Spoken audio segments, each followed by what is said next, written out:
All right. Good afternoon, everyone. Thanks for your patience. It is 1:39, calling the meeting to order. Curicio. Commissioner Joseph.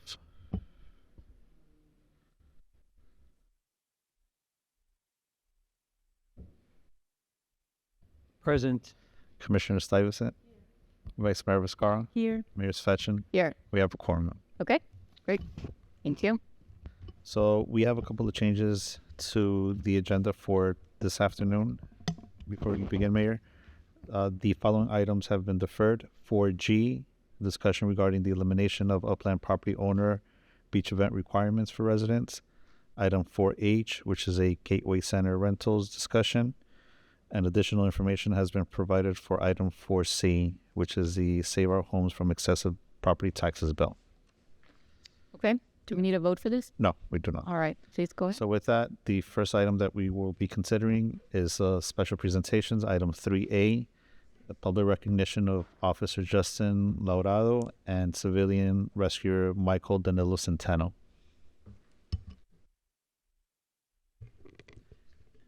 Good afternoon, Mayor, Commissioners, City Manager, distinguished guests, members of our Police Department and Ocean Rescue Division, and members of our community. Today, we gather to celebrate two important accomplishments that reflect our agency's commitment to service, professionalism, and the protection of all members of our community. First, I'm proud to announce that both our Police Department and Ocean Rescue Division have successfully completed specialized autism awareness and response training through the International Board of Credentialing and Continuing Education Standards. This achievement has earned our agency certification as an autism certified organization, a designation that demonstrates our dedication to creating a safer, more inclusive, and more understanding environment for individuals with autism and other sensory sensitivities. To receive this certification, our organization must ensure that at least 80% of our personnel complete the required training. I'm especially proud to report that our agency simply did not meet that standard. We exceeded it. Today, we're proudly saying that 100% of our Police Department and Ocean Rescue Division personnel have completed the specialized training. This certification represents far more than a credential. It signifies our commitment to understanding the unique needs, behaviors, and communication styles of individuals with autism. It equips our personnel with tools necessary to respond effectively, compassionately, and safely during interactions and emergencies. Most importantly, it reinforces the trust between our agency and families we serve. And I would like to do a special thanks to each and every one of you for constantly supporting all our initiatives and for your passion when it comes to autism. So, the value of this training became strikingly evident during an incident that occurred on May 21st, 2026. I'd like to call up Officer Justin Laurado and Michael Centeno.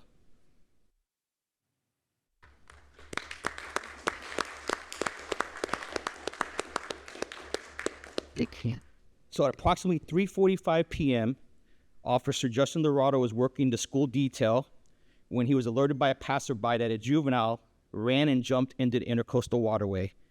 Without hesitation, Justin immediately responded to the area of 183rd Street and North Bay Road, where he located a 17-year-old male struggling to stay afloat in the water. Faced with a rapidly developing emergency, Officer Laurado acted decisively. Recognizing that every second mattered, he immediately attempted to rescue the young man from the water. However, given the victim's size and height of the seawall, the rescue presented significant challenges. I'm proud to say at this critical moment, civilian landscaper working nearby, Mr. Michael Danilo Centeno, observed the situation, without hesitation ran to assist. Working together, both Justin and Michael each took a hold of the juvenile and successfully lifted him from the intercoastal waterway onto dry land. Thanks to their combined strength, determination, and teamwork, the young man was rescued without injury. Once safely on shore, Officer Laurado utilized the skills and awareness that our autism training emphasizes. He remained calm, reassured the juvenile, and worked to de-escalate the situation while requesting fire rescue personnel to respond. Shortly after, the juvenile's father arrived on scene and explained that his son, who has autism, had run away unexpectedly and ran into the water after spotting an open gate. The outcome of this incident could have been tragic. Instead, because of the immediate actions of Officer Lorardo and the selfless assistance from Mr. Centino, a young life was saved and a family was spared unimaginable heartbreak. Their actions exemplify courage, compassion, teamwork, and unwavering commitment to helping others. Officer Lorardo's rapid response, combined with the extraordinary willingness of Mr. Centino to place himself in a challenging situation to assist a stranger, reflects the very best of public service and community partnership. This incident serves as a powerful reminder of why specialized autism training is so important. Understanding how individuals with autism may react in stressful situations enables first responders to provide safer, more effective care during critical moments. This afternoon, we celebrate both the achievement of becoming a fully autism-certified agency and the heroic actions of two individuals who embody the purpose behind that training.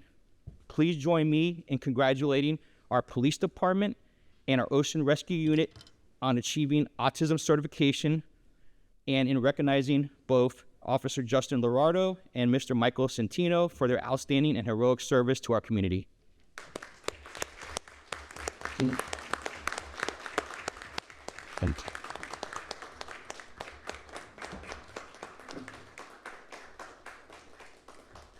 We'll come down and take a picture.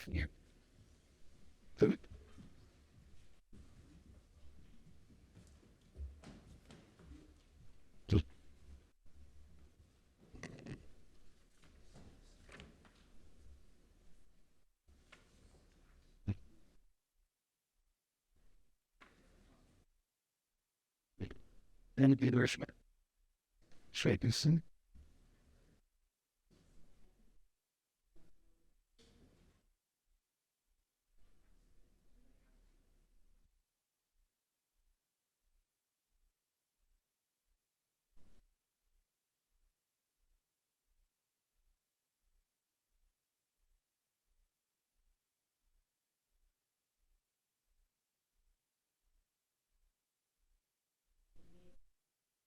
Basically, you cannot sure. Super. No, basically, no, see, yeah, see, yeah, that is like that. No, it's not too good. So let's get good.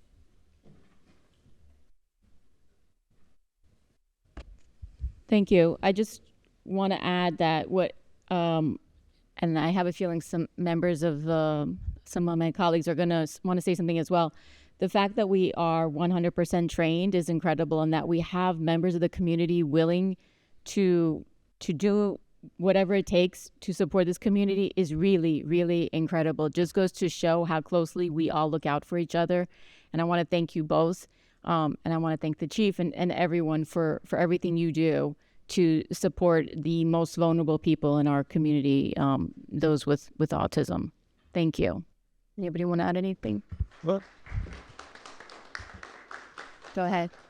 Thank you. So over the years, I know Commissioner Viscara and myself, we've sponsored courses for our police and fire and ocean rescue. And I just want to add for myself, I know Jennifer will say something as well, that we're very proud of our departments for the work they do and how they've picked up on autism training and how important it is for continuing training for new officers.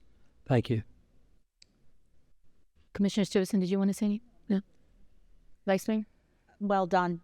But I mean, what else can we say? Super proud of you guys, and I love that the training. It's not just a credential, but clearly, everybody did the assignment, right? So, and then a life was saved, and hopefully many others. So, thank you so much. Thank you.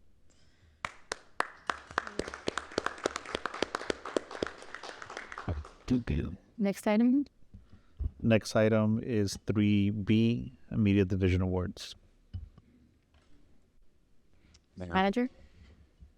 Mayor, Vice Mayor, members of the commission, a lot of times with our media department, we only think of social media, but there's many other things that the team does, and it's very important that when you get recognized by an outside agency, I think it has special significance. So a lot of times our employees are working behind the scenes. With media, they're essentially working every scene of everything that we do. And you're familiar with all of the team. But they received 2 awards that I wanted to mention today and then ask them to come up. And this is under Leah's leadership, who has done an exceptional job.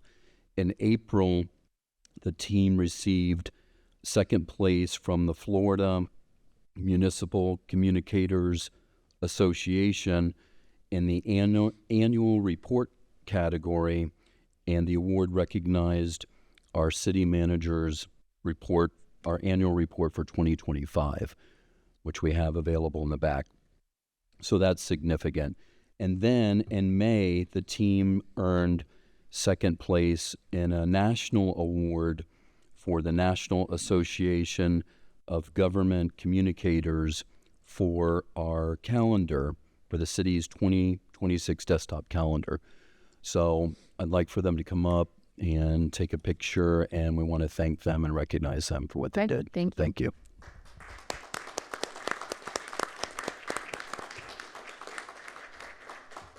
You want us to come down or stay up here? No, let's go down. There's not that many of them. Before going through it.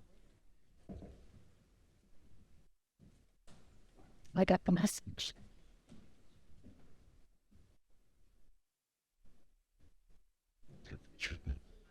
Gonna say hi to the lady. Yeah, She never seen me.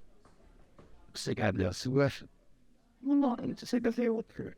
She's gone to her.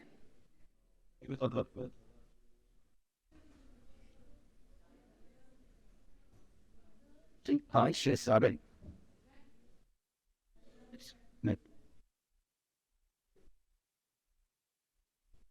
Three.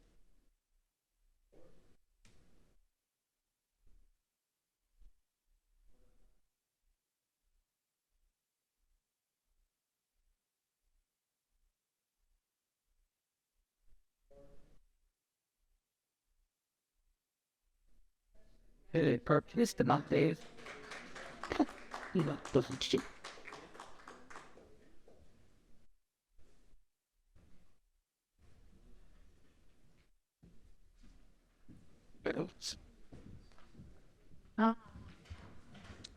Oh, maybe that's such my bed.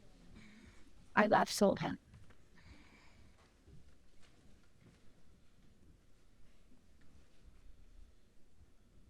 Oh, it's going on here. It's set up. Congratulations again. Marisa, before we go to the discussion items, can you please remind everyone how the comments will work, public comment? Yes, so at the beginning, with the new process that the commission has implemented, public comments are accepted now at commission workshops. They're at the beginning of the meeting before any item is called. In this case, for today, it's my fault. I'll take responsibility for that. I didn't call for public comments. However, we did receive one just a little bit ago, but the public comments are limited to any item that's listed on the agenda. It's different from the 6:30 where we also have public comments for each item listed, but in addition to that, we have a dedicated section that's for general comments from for the public. So we have a public speaker, Vitaly Fakovich. Okay, add a tally. My name is Vitaly Pakovich, 9380 Southwest 167th Terrace, Palmetto Bay, Florida. One of the things, earlier was a perfect example how amazing Samuel Beach Police Department is. One of the best, I think one of the best police chiefs that we have, I'm going to say South Florida, Yeah, and that depends on because we have amazing city manager. That's we're amazing administration. And if you're a citizen and you live here and you get to vote in November, this is a perfect example of who you want sitting here. Nobody else. And I think that's amazing that you guys do a great job. Thank you. Thank you, Vitaly. I'm sorry the rest weren't here, but the chief heard you, so he'll let them know. But I think they all know how much you love them. So no other public comment. No other So public comment comments. is closed. All right, on to 4A, please. 4A is a discussion item regarding the renovations to Town Center Park. Okay. Thank you. Honorable Manager? Mayor, Honorable Mayor, Vice Mayor, Commission. Back in April, we presented to you the schematic design for Town Center Park. You had several comments. The team went back, did some renovations, and we have Sarah Landucci here today to present you with the updated version.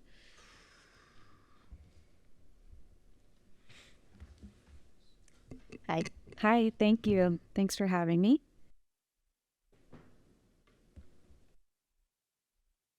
Okay, so as Susan mentioned, we were here in April. We heard some concerns and we wanted to present the new design to the team. On the screen here is just some existing photos just to refresh your memory. We are discussing Town Center Park. You can please just speak closer to the microphone. is this better? Yeah, we Okay. make sure that everyone hears. Great. Thank you. So Town Center Park, I know most of you know it up here, but for those in the audience that don't know, it's on Collins Avenue in between 174th and 172nd. It's a very highly visited park, and here's some photos of it. This is the location, and as you can see from the dashed line surrounding the playground, there is a 10-minute walk radius, so it's very visited by pedestrians, a lot of residential within this area. And another significant thing to note is on the west side of the park, it is a conservation area. You can see it in gray there.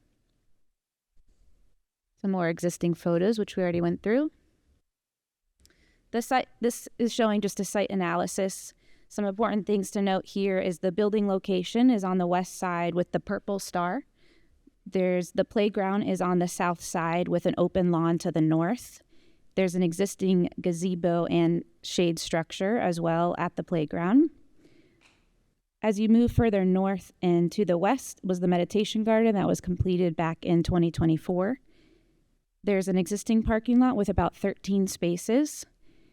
And some constraints of this area is we are very close to Collins. There is a wind tunnel that comes off of the ocean there. So providing that noise buffer from Collins and also to the north where the residential units are is very important for the new design.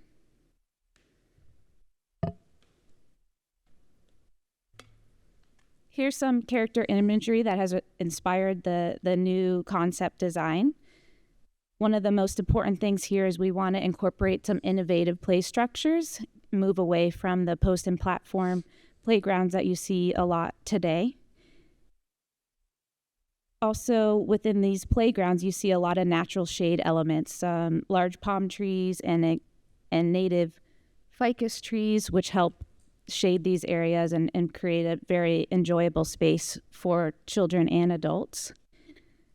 We know that swings are very important at this park. There's to date about 8 swings there now today, so we definitely want to incorporate those plus more in the new renovation. Swings do take up a lot of space, a lot of usable space in a playground, about 30 linear feet within that safety zone. So we think it would be cool to incorporate some interactive swings like you see in the center there with the hammock swings where you can have multiple kids on one swing, or you can swing with your children, adults can use them. So more basket type innovative swings would be great to see here. Definitely keeping the typical bucket seats and the ADA accessible swings are going to be important as well. Another thing that we heard is shade is very important, and we know that the shade fabrics are not ideal because they do have to come down in storms. They get torn easily, so incorporating some more permanent shade structures like you see in the top right corner is desired. And I also wanted to point out some additional seating like the bench swings that you see on the bottom right-hand corner there. To refresh everybody's memory, back in April, this is the concept that was presented. Some of the major concerns we heard were the building placement, not being such a prominent location on Collins Avenue. So I'll show you how we address that in a minute. Another concern we heard was the picnic area to the north, making sure that we use as much space for play as we can and not creating such a large picnic seating area was desired. We also heard that the exercise equipment, which was on number 11 here, it was desired to be closer to the meditation garden. Showing more natural shade and permanent shade structures was also important.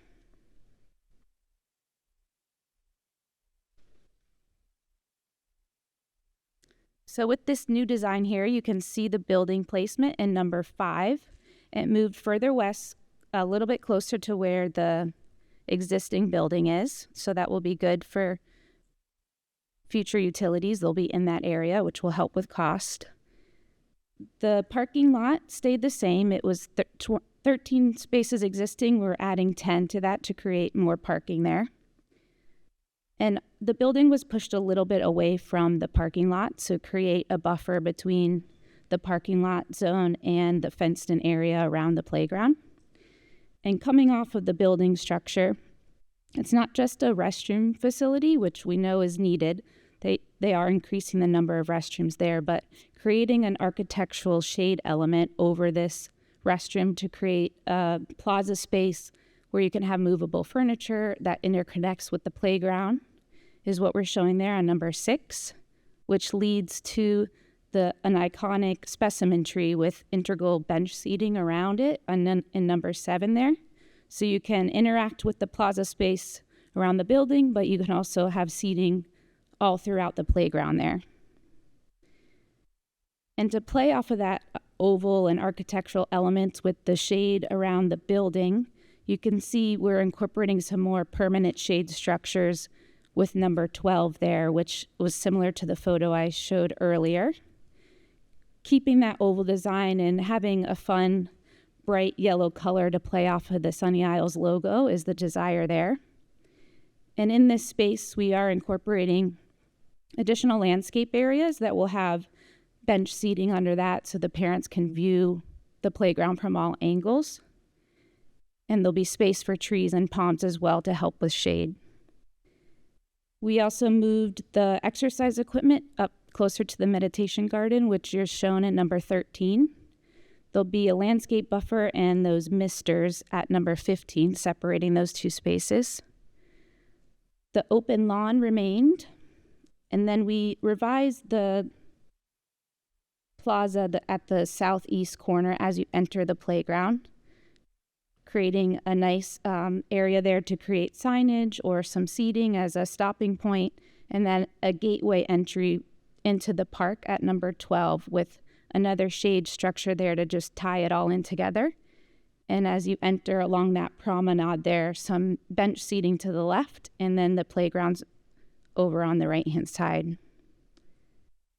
It's also hard to tell from this image because there's a lot of landscape there, but the desire along Collins, where you're seeing number 23, is to create a 3 to 4 foot landscape berm with various heights to help with that wind tunnel. So the wind goes up and over instead of through the playground there. I think that's all the changes that we mentioned.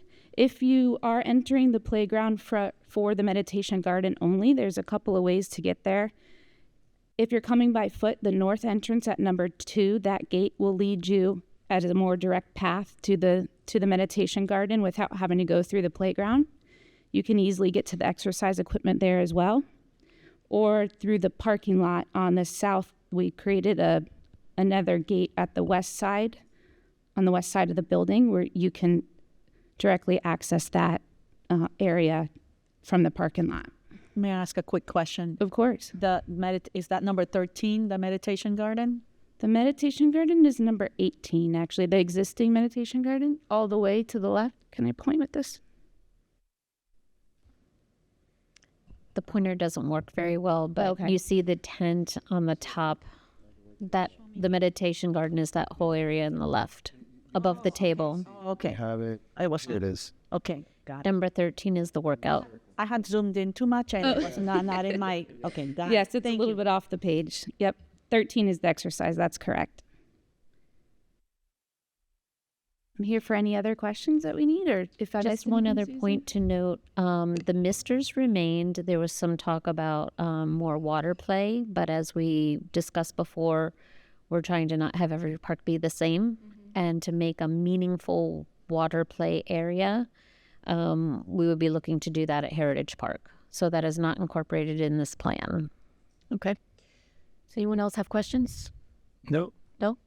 No? I have a question. Hold on. So, that oval in the middle, I see that there's shrubbery. So my question is all the shading gonna come from trees, or are we gonna have some canopies somewhere? It'll a Some- lot of it will be shade, and then where you see number 12, those like yellow, Those are canopies? those yeah? are canopies. Yes. Okay, I see. Oh, shade structures. Yeah, I see Yep. that. 12. Okay, got it. All right, thank you. You're welcome.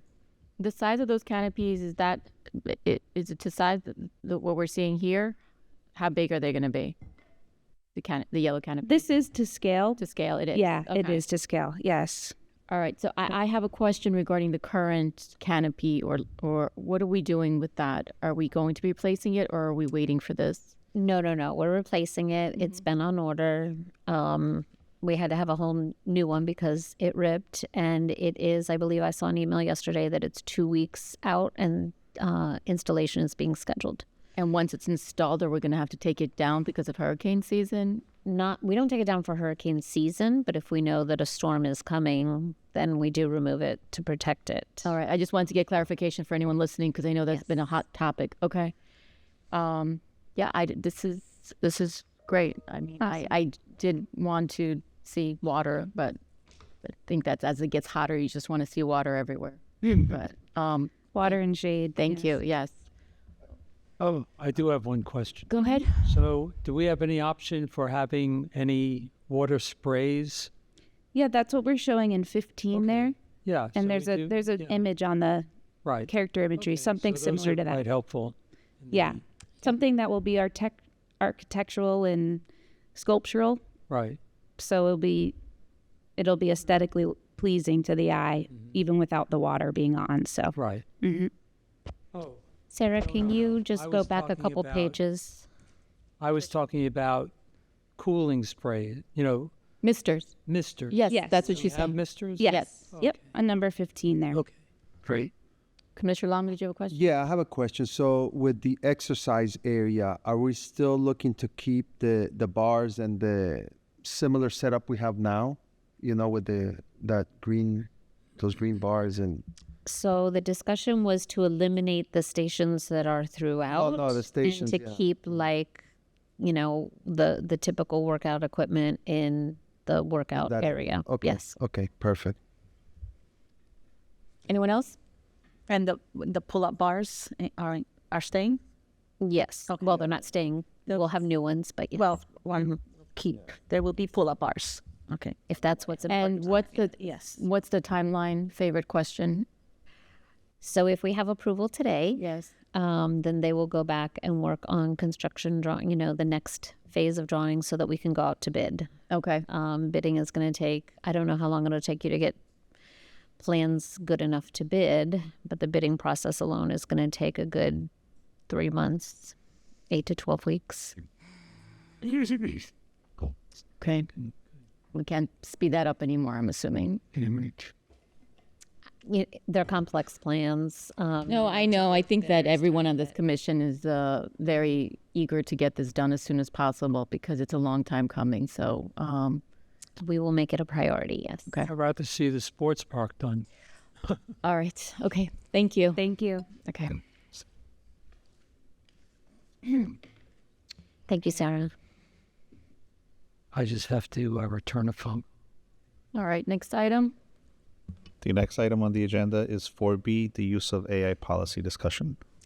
Okay, this is my item, and because this is somewhat complicated, I'm going to read the memo on the record, and then hopefully we could have a nice discussion on this. All right, so this item is intended to give the city manager and the city attorney direction to draft proposed policies and procedures, as well as a code amendment in Chapter 74 for disclosing the use of AI by city staff, elected officials, and persons presenting and submitting information to the City Commission, particularly but not limited to quasi-judicial proceedings.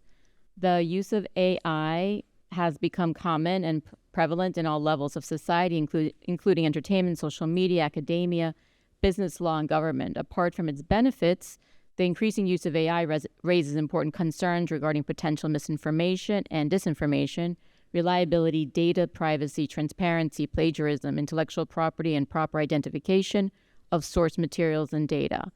These concerns are equally critical in local government, especially when decisions are made administratively by the city manager and staff, and legislatively and quasi-judicially by the City Commission. Decisions which directly impact the residents of the city of Sunny Isles Beach. Notably, the Florida League of Cities has created an AI content hub and resources, which is designed to specifically for Florida cities, municipal leaders with practical guidance, real-world examples, and resources that help them understand AI, evaluate its risks and opportunities, and adopt tools responsibly, all while aligning with Florida's unique legal and operational considerations. The need for policies and regulations require the disclosure of the use of AI to mitigate risks, ensure accuracy, transparency, and prevent decisions based upon inaccurate, unreliable, or false information and facts. For example, in addition to strict policies instituted in most levels of academia, in May of 2026, the Florida Supreme Court issued modifications to its rules of judicial administration. In reamendments to Florida Rule of General Practice and Judicial Administration 2.515 regarding AI disclosure requirements, although the foregoing preempts similar local administrative orders in lower courts, it is notable that prior to the Supreme Court's action, the Chief Judge of the 11th Judicial Circuit in and for Miami-Dade County issued an administrative order regarding an entitled use of artificial intelligence in court filings by attorneys and self-represented litigants, disclosure of use of generative artificial intelligence, and the Chief Judge of the 7th Judicial Circuit in for Broward County simultaneously issued an administrative order regarding an entitled use of AI in court filings. These efforts by the judiciary demonstrate the increasing need for disclosure of the use of AI in materials and work products submitted for any consideration. Several jurisdictions, such as Miami-Dade County, San Jose, California, Seattle, Washington, Richmond, Virginia, and the state of Pennsylvania, have all instituted policies regarding the use of AI. The city of Sunny Isles Beach is no exception to the risks of AI and should, at the very least, institute policies and procedures requiring the disclosure of the use of AI by city staff, elected officials, and any person or entity submitting or presenting information, evidence, or any documentation or data to the City Commission, particularly but not limited to its quasi-judicial capacity. Such AI policies should also be recommended to the city manager for inclusion in his internal policies and procedure applicable to city staff. I think that we all can agree that AI is here to stay, and anyone who believes that the staff in city government or anywhere else is not using AI is just ignoring the facts. Everyone is using it, not just kids to cheat, but everyone. So I think that this came up, I think, last year. I believe Commissioner Stewison and I had this first discussion, but that was for something different. But the reality is that we need to have an honest conversation about this, because if we are, especially for quasi-judicial, but I think it's for everything, are using AI, us personally or someone presenting in front of us using AI, it is imperative that we ask them to disclose that, because we need to make sure that the sources for that are made known. So, because as we know, AI can look very real. That's the whole point. And it's a pretty serious thing. So I'd like to hear from my colleagues what you all think about it, what your thoughts are on the policy, and just your general feedback. So go ahead, Mr. Dusler. So is the idea to try to limit it within the city's use? I think you can't limit it. I think that would be, you can't stop people from using it. We know that people are using it to get their work done faster. It's more about having a policy. So the city manager would set a policy for staff, Okay. And then, that policy would be just the same as any policy that's in place. You're expected to follow it. So if that means limiting it for specific use, obviously that'll be part of it. But it's more so for us here on the dais so that we know when someone's presenting something using AI. So if someone can come in front of us and they could lie, obviously, but the idea is they need to disclose if they used AI for any of their presentation. And then if we personally use it for anything that we create, we should disclose that as well so that people can check the source. Okay. So I know I was personally attacked using AI during my last election. No, this isn't for elections. Well, if there's any way for the city, as long as we're making some type of policy, I mean, still our candidates are Sunny Isles candidates. They should be able to come under some policy that we have regarding the use of AI, one candidate against another, because no matter what, the public, the voters, the residents are deceived, and we have, as long as we're making some policy, we should try to protect the residents against misinformation. Yeah, I personally would agree with that, but I don't think we have, and I see the city attorney already moving his microphone. I don't believe we have the purview to do that. Yeah, you don't have jurisdiction over, even though they run for office for the city, we have no jurisdiction over the elections or campaigning or anything like that. That deals strictly with the Florida Commission on them. So within the use of AI within the city limits? No, you have no jurisdiction over that. It's a First Amendment issue, as the mayor indicated. You can't prevent someone from using AI. And so a lot of the policies that have come out on the judicial side and for attorneys, there's no prohibition for use. It's disclosure. Disclosure is important because you just need to be aware of what's before you. Just like any other paper you would create, you need to source this correctly. There's plagiarism issues. There's reliability issues. I know as us for attorneys, you as my client, if I use AI, I have to disclose it to you under the Florida bar rules and now under the court rules as well. And it's also the policies typically, you're responsible. If you're going to use AI, you're responsible for what it says. So if you're going to tell your superior that A, B, and C, because you got that from AI, if it's wrong, it's on you, right? So it's just establishing those types of policies so your staff, others can know. And as you indicated with quasi-judicial, you're making some pretty important decisions, especially in quasi-judicial, whether it deals with development or anything else. So the information you're provided with, just as if you have an expert that comes to present to you something regarding a development, whether it be a traffic engineer or anyone else, those folks have to be qualified, right? So you have a right to qualify those people and saying, okay, I take your opinion with a grain of salt. I need to know what your qualifications are. Same thing with AI. If you have a resident or someone coming to you with a presentation that has information in it that they did not generate, you have the right to qualify the fact that, okay, this is from AI, so we need to double check and make sure that those sources are correct and the information's correct. I don't recall what it's actually called, but there's a type of AI, I don't know if it's adaptive or where it learns from its users. Yeah. Right. So it could be learning wrong information as well. So that's why I know from the school system that they've been doing it probably before anyone else because of the students. And then certainly the judiciary now has stepped up. The policies you referenced just came out in May of this year. And then the Supreme Court stepped in last to try to make it a little bit more consistent throughout all the various circuits throughout the state. But it's not a prohibition of AI, it's a disclosure mostly. So if someone was to come and present something that was created by AI and did not disclose it, and we voted on it based on that assumption that this was expert information from that person, that doesn't protect us.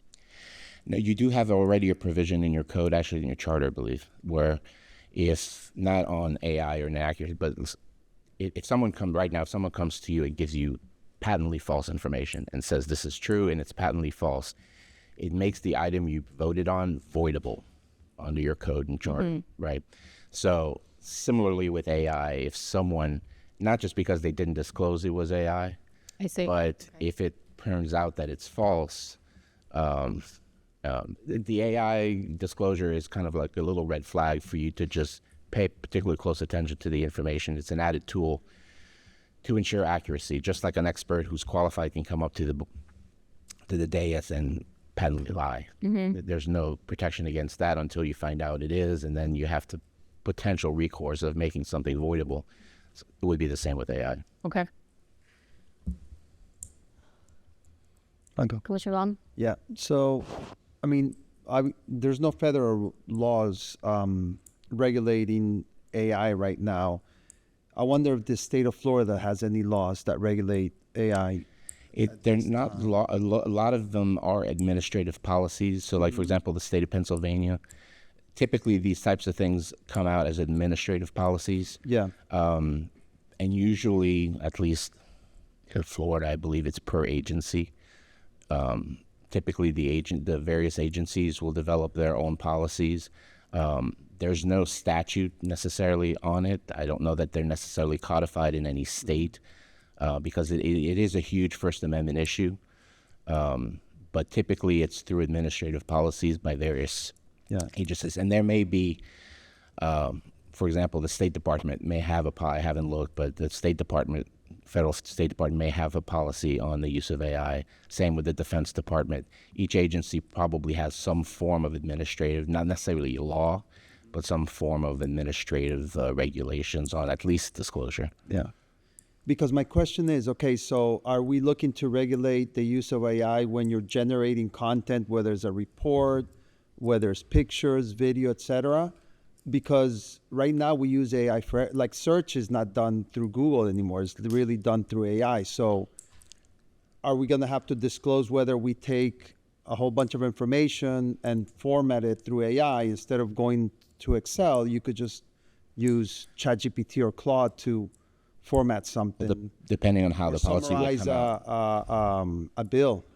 So right, you're not regulating the use of it. You're just requiring the disclosure of it. To disclose if you it, yeah. are going to prepare a final, again, depending on what policies you all decide to come up with, but generally, if you are going to compile information and put it in an engine, for the lack of a better term, a ChatGPT or whatever else, to compile it for you, or even write it for you, there should be some disclosure that there was a use of AI.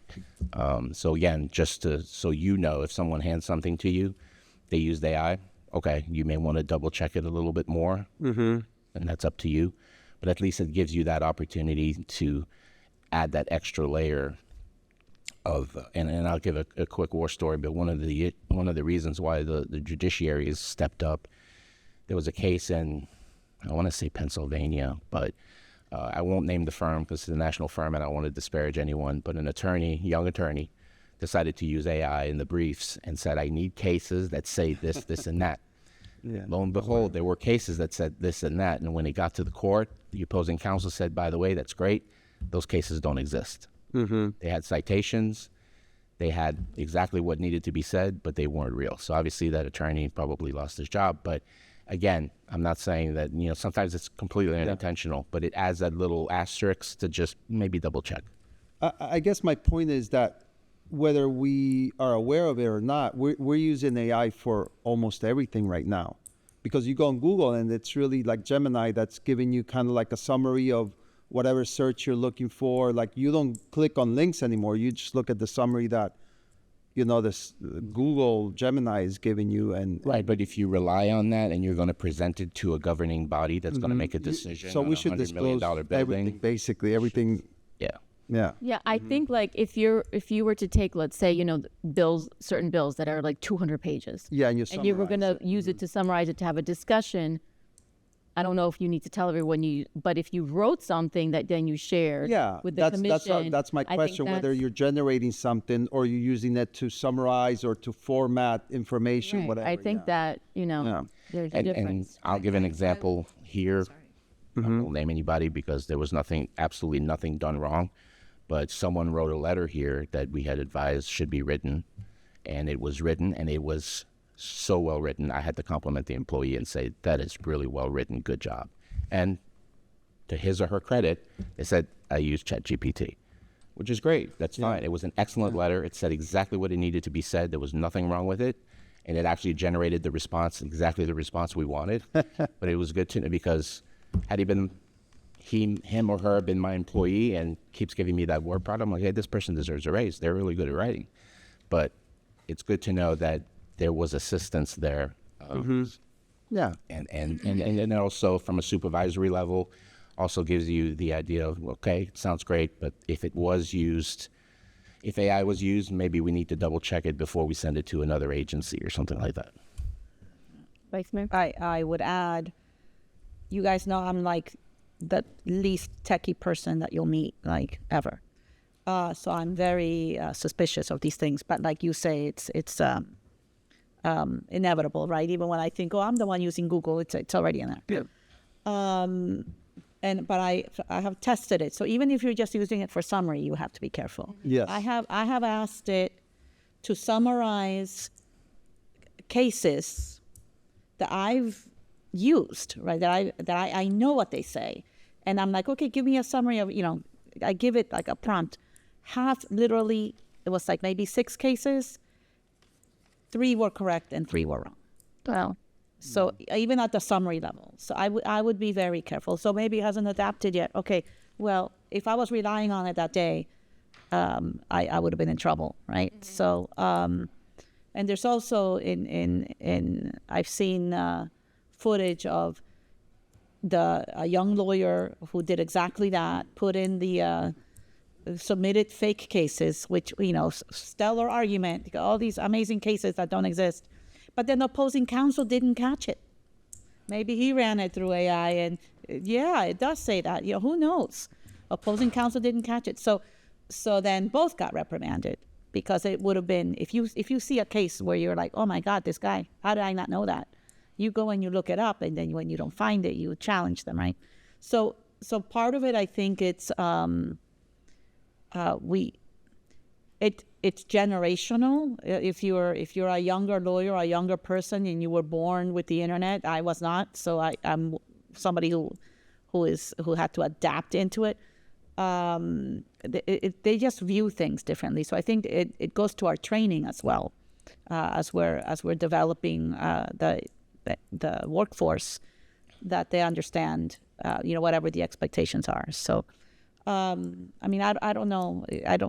Because I'm not comfortable with this subject, so I won't opine too much, other than we should have policies, but I don't want to be the one directing, because I don't know enough. yeah, I don't know if I necessarily we need to direct it, because I think that would probably be best done by the city attorney and the manager. For me, the discussion was really about, do we support having an official policy? And of course, we would propose something and give it to you. And, right. And to Commissioner Lama's concern and his point, you can still use AI, like, as I call it, a gut check, right? So I've done my research, I've done my opinion. Let's see what AI has to say about it, because I know whoever I'm going to give it to is going to look at AI, right? So there are times you're not actually using AI, but you may use it as a gut check, or you may use that as a starting point where, is this an issue in Florida? And it says it, and then you do your own research. It's a little bit different. So there could be nuances in how we write the policy. So certainly, just because you Google something that gave you a starting point to start looking into something, doesn't mean it has to be disclosed. It's just, if the final product obviously is a product of AI, then maybe at that point, that's something that needs to be disclosed. But those are things that there's a lot of model policies out there that we can kind of work from, and I guess we can put some together and see what you all think. Commissioner Stewart, do you have anything? So we are going to be defining what is AI. So Siri is AI, Google is AI. So we are going to be the body that is going to define what is AI. No, not necessarily, because that's pretty much defined out there. So my question will be, if we cannot define what is AI, how can we enforce the use of something that we cannot describe? I think generally AI has been pretty well defined out in. So to be enforceable, it has to be able to have a description. Right. So for example, if you are driving and you are 70 miles per hour, then if it's a 30 miles per hour zone, you are breaking the law because it's 70 and it's defined at 30. So again, how can we enforce something that we cannot define? And if we can define, I want to know right now what is the definition that we are going to be using. So if somebody writes something with Google, Copilot, or whatever it is for that matter, even my mouse is supposed to have some AI on it. So every time I'm using my mouse, is it going to be, I have to disclose?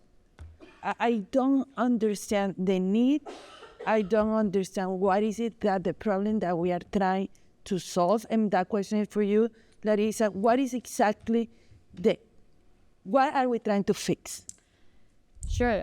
I think that that's a great question because it's a question I often ask when we put policy in. And to the city attorney's point, AI, the definition of AI is pretty established in anywhere you look.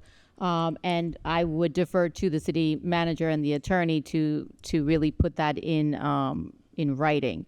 However, the problem that we're trying to fix is, and the city attorney made a comment about it as well. If we have staff that are using AI to produce work product and writing letters or creating reports, and just from one example, and they're really doing a really great job, and their supervisors are noticing and thinking, this person really deserves a raise. They're getting this done faster than, the person right next to them. How's that possible?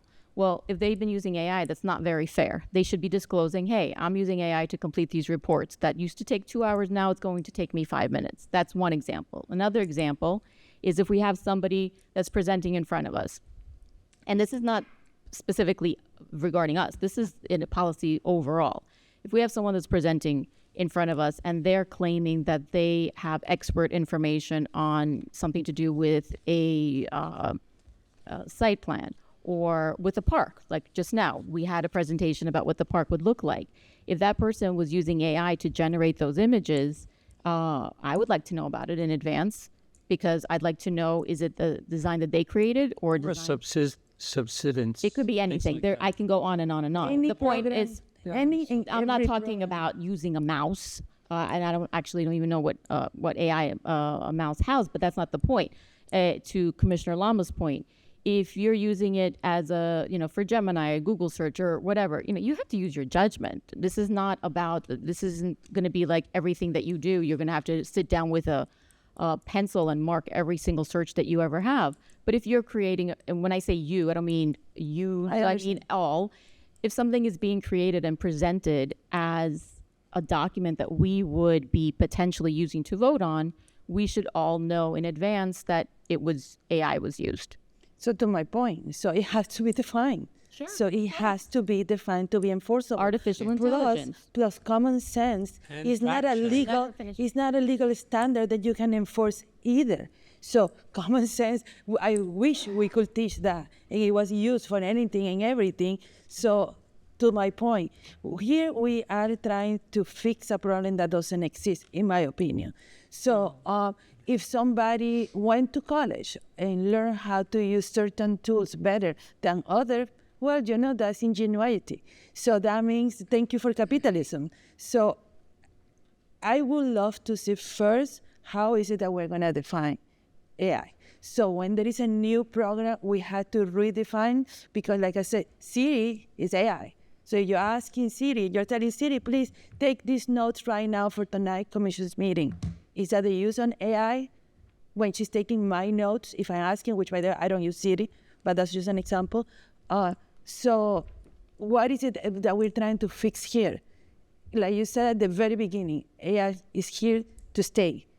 And that we defining AI, I think is a little bit silly, because by the next month, it's gonna completely have changed, because the technology is changing per day.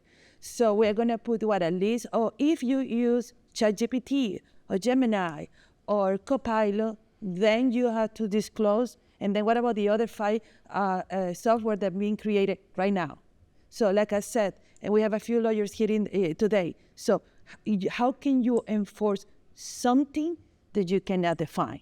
So if the grandma comes here to say something or to bring something, what is going to be the penalty if she didn't say that she used Google or she used ChatGPT to help her prepare her speech? I would like to know. So if we have here a grandma talking about something she wasn't feeling so comfortable doing on her own, and she used ChatGPT, what would be then the penalty for the grandma when she doesn't say, "Oh, my speech was created by ChatGPT"? No, I don't think that's not the purpose here. The purpose is not for public speakers that come. But that's what it says here. No, this is not for public speakers. This is for people that are presenting for something that we would potentially vote on. We don't So know if what we're going to be voting on. if someone comes here and wants to speak on an item, they are free to speak on that item. And as far the penalties would be defined by the manager, and it would be specific to the staff. We're not going to sit here and penalize members of the public that come here and want to discuss something. Well, you could. There's no. Again, it's not a law. It is an administrative policy. There wouldn't necessarily be. You could have, as your current code already has, if somebody comes up here and says something that's false, it makes that item voidable, right? It would be similar where they failed to disclose it. They should have disclosed it, but if the information's correct, it's fine. But People say all the time. So it should be for the staff, consultants, and probably vendors, exclusive. It could not be for the people. It could not be for us because we are not considered staff anyway. So, No, I think it should include us, absolutely. Well, you know what? Like you said, then you have to use your common sense because in the last commission meeting or the one previous, I did, and I took a picture of the fountain. It took me 5 minutes with AI to make certain renderings that we were given a contract. We actually, you guys voted for it, to give $70,000 contract to somebody to do what I did for free in 5 minutes. So, and I said I use AI to do those renderings in 5 minutes. So I think if we are sitting down here, it's for a reason. And if we want to disclose what and how we are using AI, then we can do it. But so if you do a research for an item where you want to say, oh, I went to ChatGPT and I asked about how do you define AI, I don't see the point of this. I don't know what is it that we're trying to accomplish. Like I said, and nobody has given me the answer just yet. I want to know what is it that is going to be enforceable here. What is the definition of AI and what's going to be the penalty? So that staffer that is using ChatGPT and didn't disclose, and the other one saw him doing it, and then he's going to tell the manager, is he going to get fired because he was using ChatGPT and he was making very good memos? I totally am lost on what is the intention and what is it that we are trying to fix here. I mean, I don't even want to ask Mauricio if he used AI to do the agenda. Don't answer. Okay. So I don't get it. So Yeah, if Maurice, hold on 1 second. I just want to respond to that. That is a great example that if the city clerk or the city manager or the city attorney was using AI to create a product, I would absolutely want to know in advance. I would want them to disclose that. Well, But go ahead, Commissioner Joseph. So I know universities today, they require full disclosure of any use of generative AI. So I think we should be able to do the same How and when? for. So if For a let's say, rendering, yes. let's say that you have someone that that is next to a building where we currently have a developer building, and they come in with some report regarding subsidence, and it turns out that the report itself is AI generated. The person presenting to us that, you know, and the reason for us presenting to us is to have us render some decision on something at some point, they should have to disclose the product of their report. Because we're looking to make our decisions based on facts, not something that's generated that may not actually be true. Or can be true. Well- you know, we don't know. The point is exactly what the city attorney said. Yeah, or which true is to some just degree. basically say, okay, maybe we need to take another look at it just to be certain, just like Vice Mayor said, you know, doing a check to see, you know, is this real or not real? It's just as quick to check it. We So want to base our decisions on fiction. right, of course not. That's And also, we are supposed to be reading the agenda and reading the items, and we can verify whatever it is that we want to verify. So I continue not seeing the issue. I continue not seeing the problem. I think it's a very arrogant of us to believe that we are going to be the body that is going to define what is AI and to penalize people for using it. Plus, you know that AI also lies. So something that you can do with AI, you might ask AI if it was done with AI, it might say, no, it wasn't. So what is it that we're going to be here right now? Monitoring the use of AI by the people. Like I said, I don't see the problem. We all know how to read, and we can all detect things that may or may not make sense, and we can all have the opportunity to do our own research. So again, good luck trying to define and enforce the use of AI. okay. Enforcement is a whole other thing. Wait, let me just. Well, I heard a couple of things that I don't know if it's correct or not. Are we looking to penalize? Is that the intent of this? It's just disclosure. So if person A used AI and says, I used AI for this presentation, and there is some wrong information there, would that person get penalized, or is there a possibility that they could get penalized? Like I said, it would be up We to. cannot penalize No, them, it's not. right? No, it's Let not the a city penalty. manager explain. It's just a disclosure. It's not a penalty. It's just it's the same thing that's currently in your code.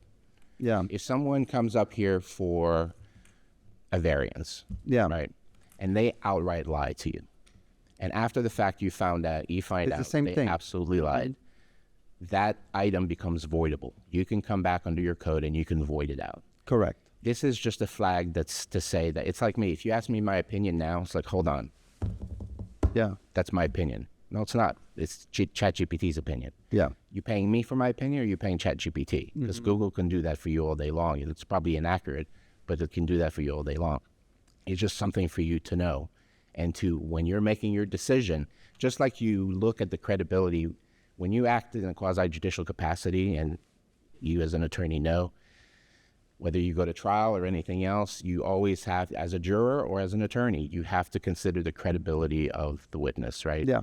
And this is just a tool in being able to judge the credibility of the information that's being given to you. It's to help you. It's not to penalize anyone. It's just a matter of disclosure, so you know the full story before you make a decision. That's all. Yeah, that's fine. I mean, what I'm trying to understand is, for instance, you know, if you write an email, you write it yourself and you drop it into ChatGPT and say, hey, improve this email. Would you have to disclose that? I mean, No, you're not submitting it to anyone. you're not. Depends upon the variations. So, Diddy that. That's no. I'm saying, what we're doing here. okay, I understand. I'm saying that, let's say, for instance, Mauricio sends me an email, right? He wrote it himself, but then he made it better with ChatGPT. Does he have to disclose that? Depends upon the not if it's not content. in the policy. It's not. You're not making a decision on that. You're not. You're not. Again, I'll use the. So it's only for information you make a decision on, like a presentation. Whatever policies you want to make. I mean. Okay, that warrants a lot more discussion, because AI could be used for so many things. If I may, Yeah.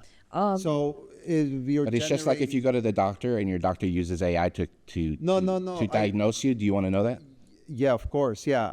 I mean, but it's good and bad. Like, I think we need to kind of have very defined parameters or situations, let's say, on the use of AI, because it could get very convoluted. Let me plus, ask you a question right now, have to the city manager. If staff right now uses AI, or rather when they use AI, there is no disclosure policy, correct? Correct. Right. So you have no way of knowing, and as far as they're concerned, they don't have to tell you.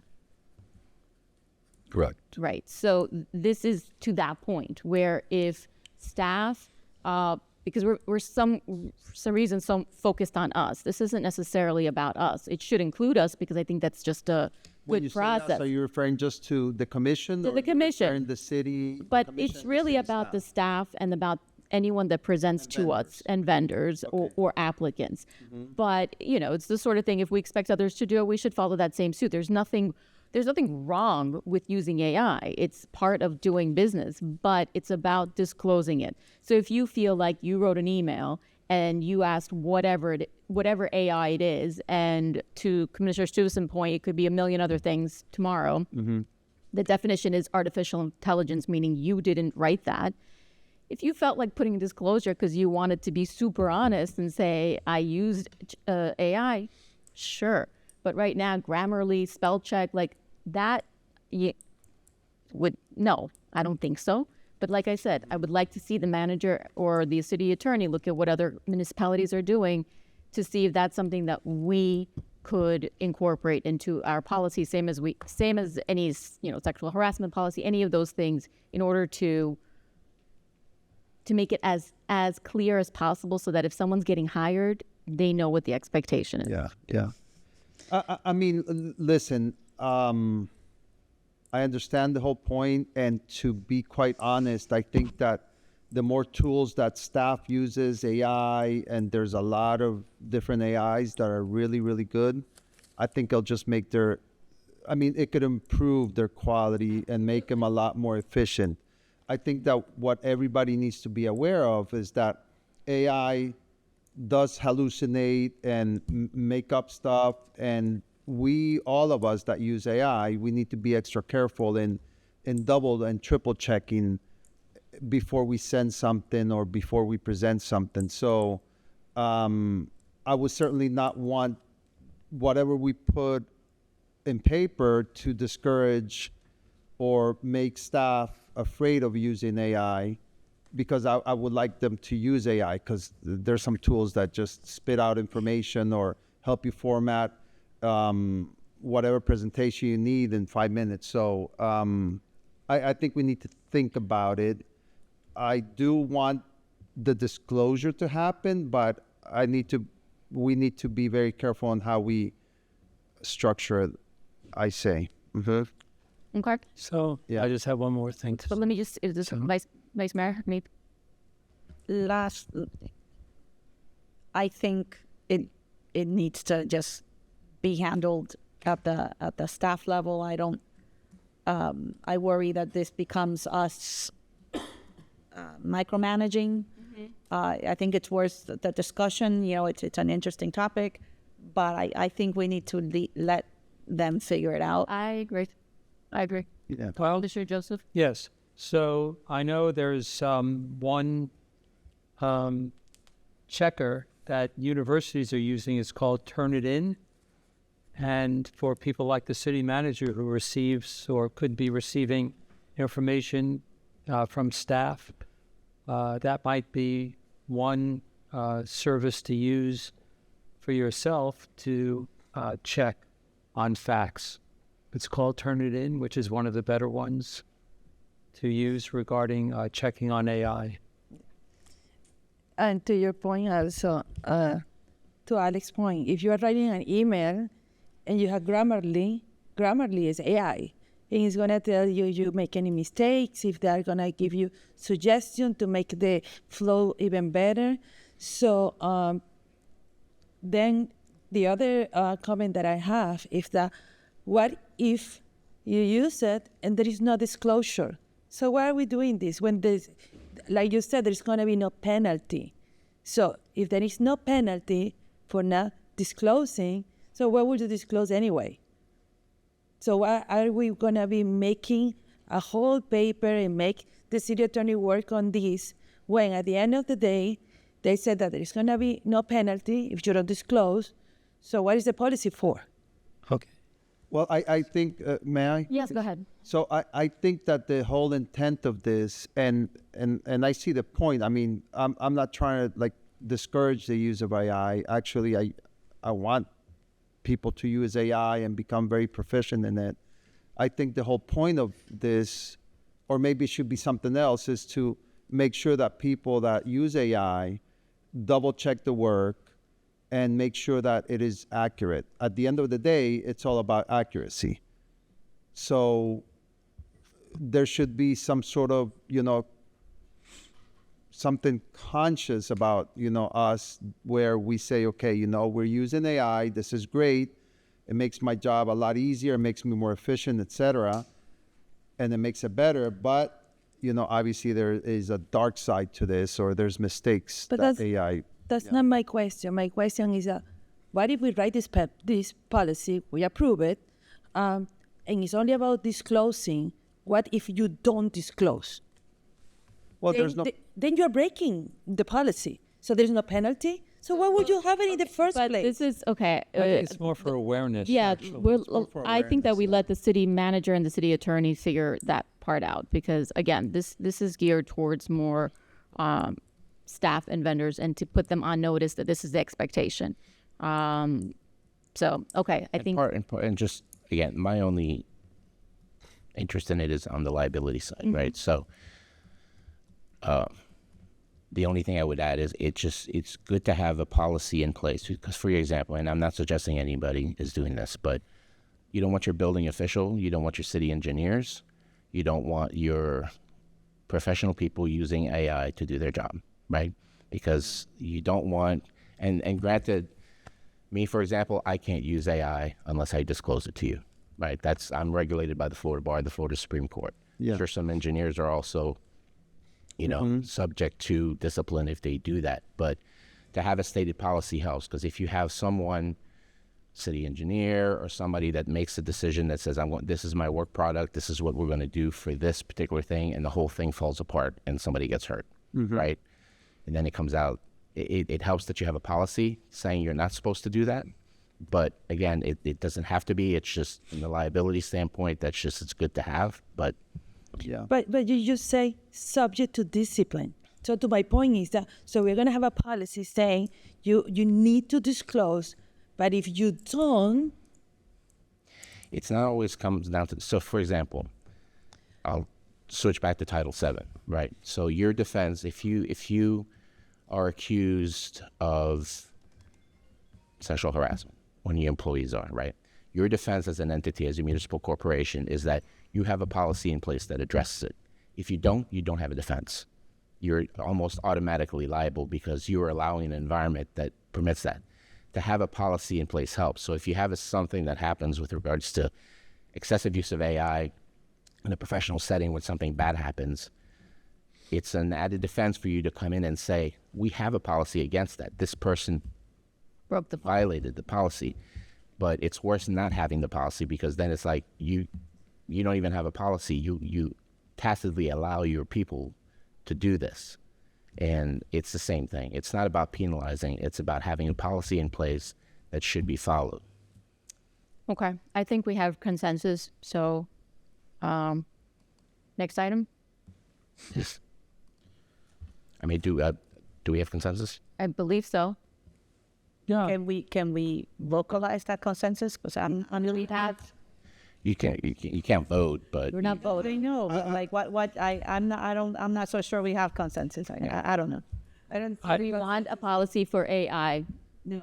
For the staff, for our vendors, for ourselves. Well, I think I like to see it. I like to see what staff could come up with. Take a look at it. Yes. I think the city attorney has voiced it's something he would favor. I just think it needs to stay over there. I agree it needs to stay over there. I think we need to be. But I think we need to have a policy. I think if they decide they want a policy, they should have a policy. I agree. I think that we do need a policy that items that are presented to us or in any decision-making item, in regardless of who it is on the city level, should be fact-checked through appropriate means, the best available at that moment. And we know things are ever changing. just for embarrassment purposes, for waste of funds, for anything. But it does help to know that the person presenting a paper or anything you might depend upon, they should be telling us that they did use AI, because they may not be fact checking it themselves. Okay. A policy that cannot be enforced, it's just paper. So if we're going to be creating a policy, but that it's not enforceable, and even if you don't do what the policy say, meaning you don't do the disclaimer, and there is no consequences, then why are we even spending the time doing this? Because this discussion itself is important, even regarding just awareness. I agree. And you say that a policy cannot be enforced, it's just paper, which is true. And we could add a component for enforcement for staff if that's something that you want, because certainly if staff member uses AI and something fails or something is so erroneous that it would be a violation of policy because they submitted work product that didn't check, and so on and so forth. So there could be a component in there too. Yeah, I would leave it up to the manager if would be part of it. Okay. Well, I mean, it goes back to if there's an employee that's not doing their job correctly. I think it's the same thing, same concept, right? If they're spitting out information or reports that are erroneous, and Yeah, you just don't have a policy that says that now. we just don't Right. have a policy that says that. Okay, all right. Yeah, I mean, I do agree with the policy. It's just that we need to be careful on how we write it, present it, because obviously you do want staff to, make use of tools that will enhance their jobs, that will make their efficiency better. And please add in any policy a specific description of what is it that we consider AI. No, but I mean, I think we know what AI is. it though. has No, to be but a policy has, for proper notice to your employees or wherever else, you have to define it. So Okay. it would have to have a definition of what you're prohibiting or what you're regulating. All right. Okay. I think we're ready to move on. Okay, next item is 4C, discussion regarding regarding the Save Our Homes from Excessive Property Tax Bill. Okay. Vice Mayor and Commissioner Lama, your discussion item. Who's going first? You go ahead. Well, Your microphone's not on. hope it's not. Okay, so I was gonna talk about this just as a legislative update, and I know we've had memos, etc., and then Commissioner Lama came up with a more specific topic, so that's why we're together. But I think I provided these pie charts just that for demonstrative purposes. And so this is from the property appraisers website. Anybody can go in there and you type in your address, or if you can get your folio number, you put it in, and it'll give you exactly how your tax dollars are distributed. Is that something, Deputy Manager, we can kind of push out, because I think that's really useful information. Sure. And it's not in any way pushing people for or against anything, correct? If we let people know just how their tax dollars are being spent. Right. It just depends how you do. I don't know how we would. All right. I just think this is such a good chart. This is Right now, public. just to let them know how to look up. How to look it up. That's it. Yeah, it's a website, and you can go into the property appraisers, and or through AI, you can Google, how do I see that's what I did. Okay. How do I see my tax pie chart in Miami-Dade County, and it'll take you there. Okay. So I'm just gonna show the one that's up there. I'm only gonna focus on one because I just wanted everyone to see an example. Okay, so the big green thing, right? That's the school board. In this particular one, and I like this one because this particular property only pays about $1,000. Okay, so you can understand. So that then this green part is like $500, right? And the school board generally is because pie charts differ, and it depends on, what home exemptions apply, how long you've owned.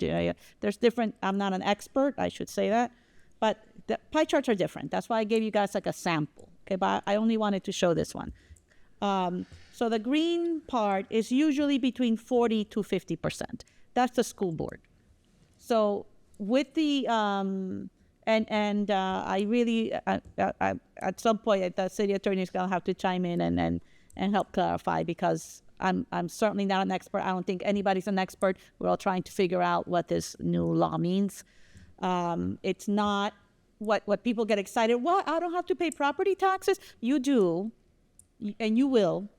And the school board piece, in this case, it's 50%. In anybody's pie chart, it's going to be anywhere between 40 and 50%. That's not going anywhere. Okay. The municipal piece is the little blue part. No, I'm so sorry. This says Sunny Isles Beach. It's like the maroon one. This one is 8.46%. Generally, it's about 10%. Okay, and that's when people say, "Oh, I pay my taxes to the city," you do, but it's not what you think, right? It's really usually only around 10% of your tax bill is what comes to us. The other big chunk is the county. So the school board, people think, oh, it's a county school. They think it's the same thing. It's not. The school is its own district. It collects its own taxes, the school board. And then the county gets the other big chunk. This one is 38%. On average, it's between 40 and 45%. So I still don't know what part of the county slice of the pie gets affected or how. And I don't think really I haven't spoken to anybody who can explain it to me properly. Then you have the Children's Trust and the water management, which is a tiny, tiny green. And here it's 1.14. On average, it's about 1.25. So that part. So most of this is still going to. I just don't want people to think that what's being proposed is an elimination and that you're just going to live for free and never pay taxes. That is not what we're talking about. They're trying to implement a structure, which we can speak about in more detail, hopefully with the guidance of the city attorney, to increase the home exemptions and reduce what you pay. And depending on the value of your home, it may eliminate what you pay for certain things, but you're still going to be paying for the school and you're still going to be paying for the water. And so it doesn't go away. It doesn't go away. So please let that be the message. I don't want to belabor and go into the details of things, but I want this pie chart to be like a basic example. You see that green thing? You're going to pay that. You see that other big chunk? You're going to pay most of that. Probably. Nobody actually knows that yet. And the other pieces I don't think are affected. You're going to pay that. So this is about certain savings. And you can go into the property appraiser's website and put in your address, or if you have your folio number, you put in your folio number, and you will be able to see your own pie chart, and you'll be able to get a sense of how much you're actually going to be saving. If I understand it correctly, if you have a $200,000 home or $300,000 home, that means that the city is not going to be getting your income, right? Your taxes. And we are structured the way that our city was designed was we're going to give away the candy store on the beach so that developers can build these massive things with these massive, tax-paying properties, and that's going to fund the west side and our parks and everything else. So when we are giving now homestead exemption, if those are, if eventually that disappears or significantly reduced, then that impacts what we're able to take in and how we were. It disrupts our plan, our original plan, that basically is the east side pays for a lot of the west side, and we're able to And that was the reason, right? Oh, but these these buildings are so tall and we don't want them. Yeah, but we want the tax revenue, and that's why we've been able to do what we've done.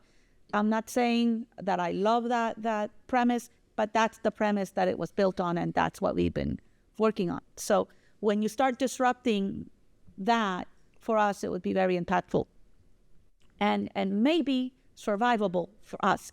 But we can't just think about us as a city, Sunny Isles Beach, because we know that 20% about is homesteaded. So this conversation is about that 20%. If you're a renter, by the way, you don't want this. If you're a renter, this doesn't help you at all. And that's a lot of our residents. And ultimately, again, when nobody's giving you straight answers, but ultimately, if this ends up falling apart, they're going to say, well, that's okay. We're going to increase. You're not paying property tax, or the line is you shouldn't pay rent to live in your house. Oh, that's not even factual, but okay. We'll just increase the sales tax. And now the property that is saving, let's say, I'll use Aquilina as an example, right? That's big, expensive properties. If they're going to be saving a lot of money, like I'll call it whatever, $30,000. They can be saving $30,000, and then this pie chart person, right?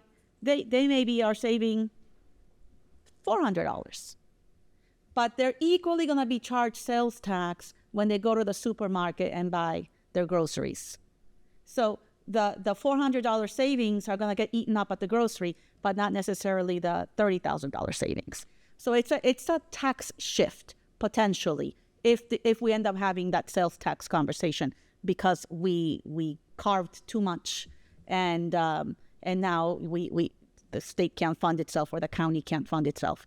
So I'm not getting straight answers. I don't know about you guys, but this is very concerning to me. I'm a little confused. Wait a second. Well, I want to give me make a sure to second. give Commissioner Lama and let them finish. So- I'll ask questions. So the sales tax is a possible remedy if this goes wrong, which is what in the FLC what we've been talking about, because it's already being tossed around. Like, well, if we carve too much, well, we can fix it with sales tax. But then that becomes a tax shift really to the middle class, and you eat up your savings at the grocery store or wherever, whereas the people who saved a lot don't necessarily eat up those savings. Okay. So yeah, I just wanted to show this and to express my deep concern. I know that there's a lawsuit. Maybe the city attorney can talk about that. But you can find out what your pie chart looks like online.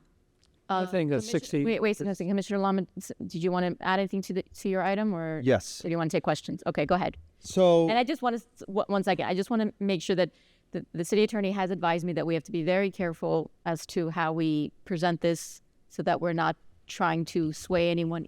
Yeah, well, in Or this against. in this setting, the statute says that you as individuals basically can have your own opinions and express them on any issue at any time. Okay. So in this form, you can. The statute, and once it gets on the actual ballot and it's issued a ballot number, there'll be some tweaking to that, because regardless, you can speak about it, but you should never voice, don't vote for this or vote for this. But That should never come out of your mouth. We can voice our personal opinions right now. Yes, you can. But And then the expenditure. What is the purpose? Well, exactly. I don't think we have to. I just want to make sure that they get heard. No. with their But item. when we have a discussion item, is to give the staff direction about something. Not necessarily. necessarily. Okay. It's a- Okay. like I said, So we're right now here campaigning for an issue. My Okay. like I said, That's my original intention for this was a legislative update, right? And this is definitely on our radar. And I wanted to mention the other thing is that there's one of the things that's been mentioned is, well, there's going to be a creation of maybe like a different grants, so that if you're a city in need, you can apply for certain grants. But then we're applying for grants for our own money, especially if you're Dade and Broward, because we are donor counties. So we would be taking in less, and then maybe get a grant of our own money back, which I think those grants would really be intended for. There's a term for it, like compromised communities, but that's not the word. But communities in trouble, something. Yeah. I don't remember what it's called. So I just think it's not well defined, and the study that was supposed to help us, if I remember correctly, it was actually vetoed last year. So I'd like to know the data that supports this, and I haven't gotten anything. I've spoken to different people, and I'm not getting anything. So it concerns me a lot. Okay, and just for anyone, members of the public that are watching, we do not have the ability to put this on or off the ballot. This is just a presentation and a general discussion. Commissioner Lama, do you want to just add something and then? Yeah. So from a macro level, I think that, if we could give some tax relief to the residents, I think we could be all in agreement. The issues that I have with this is that a lot of cities, and I'm talking about the state as a whole, a lot of cities and even neighboring cities of ours have 80% homestead. So they're going to take a huge tax hit. And then, the consequence of this would be that they're going to be dependent more on the state. They're talking about some special fund to give to cities that are in dire straits, et cetera, et cetera. So the question is, how is a small city that's 80, 90% homestead, and they're going to take a huge tax hit, how are they going to be able to fund their police department, infrastructure, et cetera? So I think that it is a good idea, but then, the state itself sees as an opportunity to have more control over municipalities. So we need to be very careful with that. Another point that I don't like is that they're telling us how to spend the tax revenues. There's different categories. It talks about public safety, infrastructure, natural resources, debt services, et cetera. So, for instance, talking specifically about our city, we're not going to be able to have the team programming that is for free. Obviously, it's not paid. The senior roundtable, wellness series, etc. I don't think we could even have the residence academy, correct, under this new law.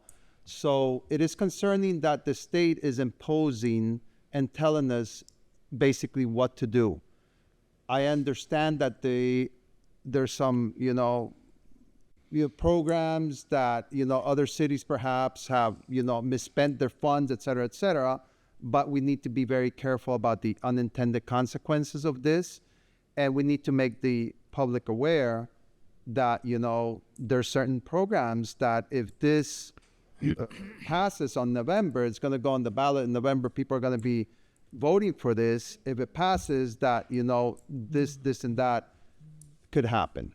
So I just wanted to kind of open that up for discussion. And I don't know, what can we do about it? I mean, if we're going to lose the funding, we cannot, do senior roundtable anymore. We cannot do our movie nights anymore, our yearly parties. How are we gonna move forward? I mean, it's sad because we've been able to develop some nice programs for the seniors, for the teens, and for other residents, and for it to just disappear like that because of a good idea where the state is making it kind of into a power grab too, is just very concerning to me. Okay, I would add to that, and thank you for bringing up how the monies can be are being used, because that is a total overreach on home rule. Like we should be. I think we should open this to discussion. Yeah, this is another monologue. I agree. Please, Commissioner Stevenson, go ahead. Okay, I have many. First of all, I would like to know where this where these numbers come from. What numbers? The specific ones that you guys put in the memo saying for the first year, we're going to lose $814,000. Second year, 1.4 million. Third year, 5.1 million. So there is no math attached to this. So where is the math? Yes, please. So that's based on last year's tax rolls that we received from Miami-Dade County. Again, so please share these calculations with us because that depends on the amount of homes that are homestead here in the state of Sunny, in the city of Sunny Isles. Correct. So how many homes are homestead in Sunny Isles? 4,153 based on last year's tax Correct. roll. Out of over 25,000 parcels. Out of 19,852 So it went down properties. because parcels, I have as information from the tax appraiser that we have around 25,000 parcels, and I'm just using round numbers. I'm looking at the Excel spreadsheet that came from Miami-Dade County that is the tax roll. Okay, well, so I have different information. So a few things. There is also a website that is called Save Our Homes Tax Savings Calculator. It's very simple. Same title. Save Our Homes Tax Savings Calculator. You put your address there. You don't even need to know your parcel. And it will tell you how much that you are going to be saving from this. So, like I said, I want to know the calculations for these numbers.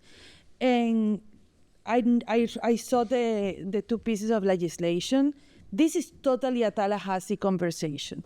I mean, we can be talking all night about this. It will make zero difference of what is going to be, how the people is going to be voting, or what already Tallahassee passed and put on the ballot.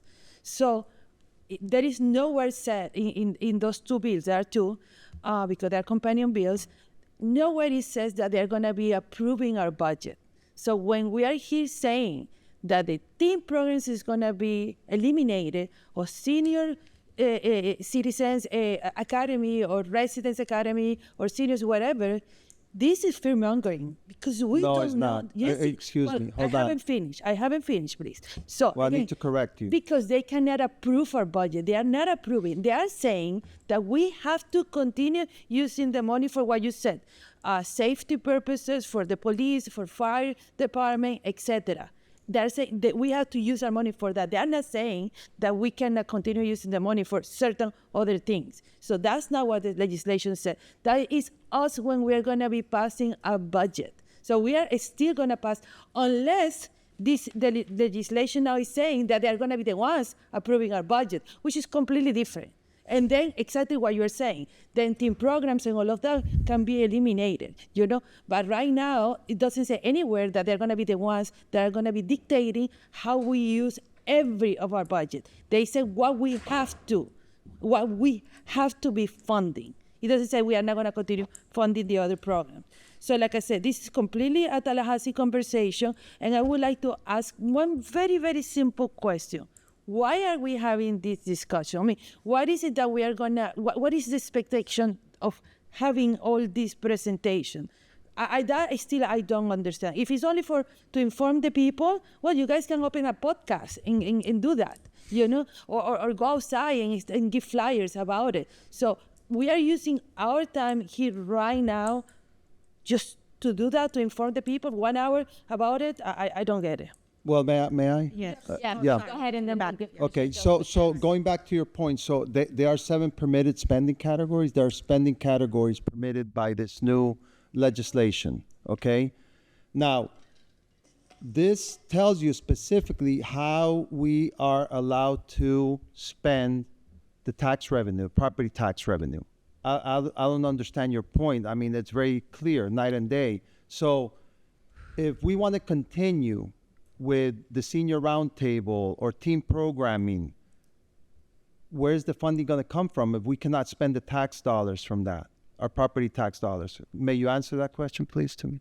I don't have the 7 spending categories in front of me right now. Okay, so we can be very creative where to put it, because there is a lot of things that they are not including there.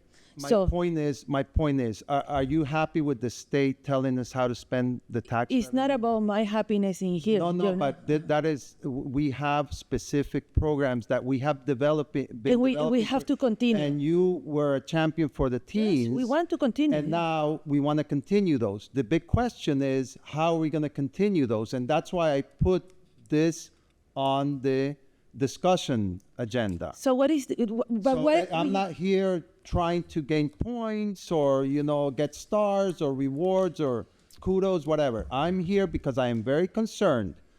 So I hope you understand that point, okay? I'm not here to, No, I agree. No, I agree with you. But my question is, what is the purpose of the discussion? Exactly what I told you.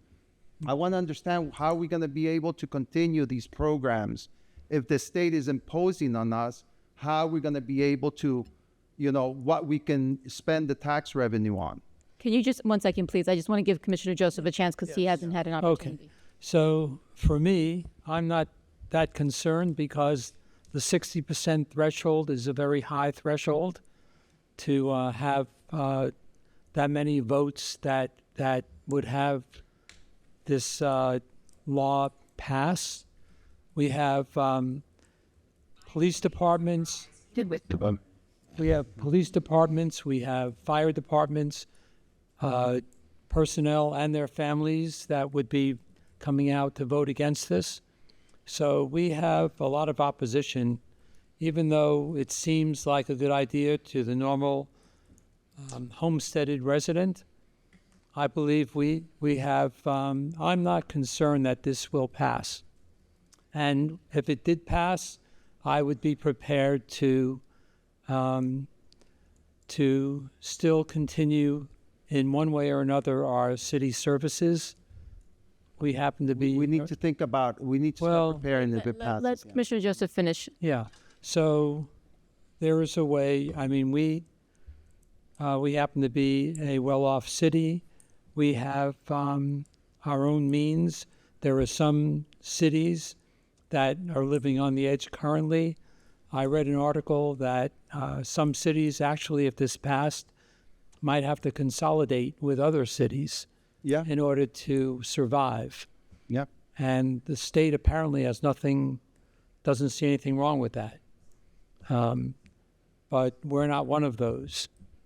Luckily. So I believe that, and like I said, I don't see this passing if they were to lower the threshold, it might have a better chance, but with a 60% threshold, and with the opposition that I'm looking at, I don't think that it has a chance of passing. If I may. Yes, please, go ahead. I think as a city, Sunny Isles, because we are only 20% and we're well off, we can probably survive this. And now whether we're then not allowed to fund other things is another story, and we may have to charge for those things or whatever. But we can't just think about us as a city, because this is statewide. And while there may be cities where there's waste and fraud, and because I think this is intended to force poorly run cities to tighten their belt, right? But we're not one of those cities. And in fact, right, we have the lowest millage, and so we're doing very well with a low millage. We are not the targeted kind of city that this legislation, I think, is intended to impact. But yet here we are because it's statewide. And I would caution also that you don't know what you don't know. So while we may be okay, there may be cities that have to consolidate. There may be other cities that just get completely destroyed. So we don't know those things. And then what impact is that going to have? Then who saves those cities? And where are those answers? So I just feel that we need to, it probably won't be popular. I agree with you. But that's only going to be the case if people understand it, or at least know that I don't think this has been fully thought out, which would explain my lack of answers on certain things. So, but I appreciate you bringing up if we are not allowed to spend on these things, then we're gonna have to start charging. I imagine, right? We're gonna have to start charging for the Residence Academy, the shuttle, all the things that are free, the spot, or they disappear. Yeah. Okay. Well, I'll let you just finish on. Yeah, I'm all for tax breaks. I just think I don't like, it's a good bill, but then I think the state with their imposition and restrictions has, kind of hampered it and made a bad thing. They messed up a good thing. It's a good intention, but I'm just afraid of the unintended consequences. I was reading an article that there's cities that are not going to be, if they take this tax hit, they're not going to be able to fund their police department. They're going to have to, use the police from the county. So, we need to think about that too. But Okay. yeah. All right. Thank you for putting the item, and just everyone has the ability to go and research how this affects them and how they want to vote in November. So thank you for the discussion. Next item, please. Okay. Next item is 4D, the display of student artist award winners in the government center lobby. Commissioner Joseph. Yes, thank you. So this is my item. A couple of weeks ago at Norman Edel Cup K through 8, where we had previously had the arcade wall where students did their annual artwork, and that not being available this year, we had students do their work on canvas. There were 4 students that do we have those paintings that we can show? Is that available? Yes, go ahead. Not on screen. Not No? on screen.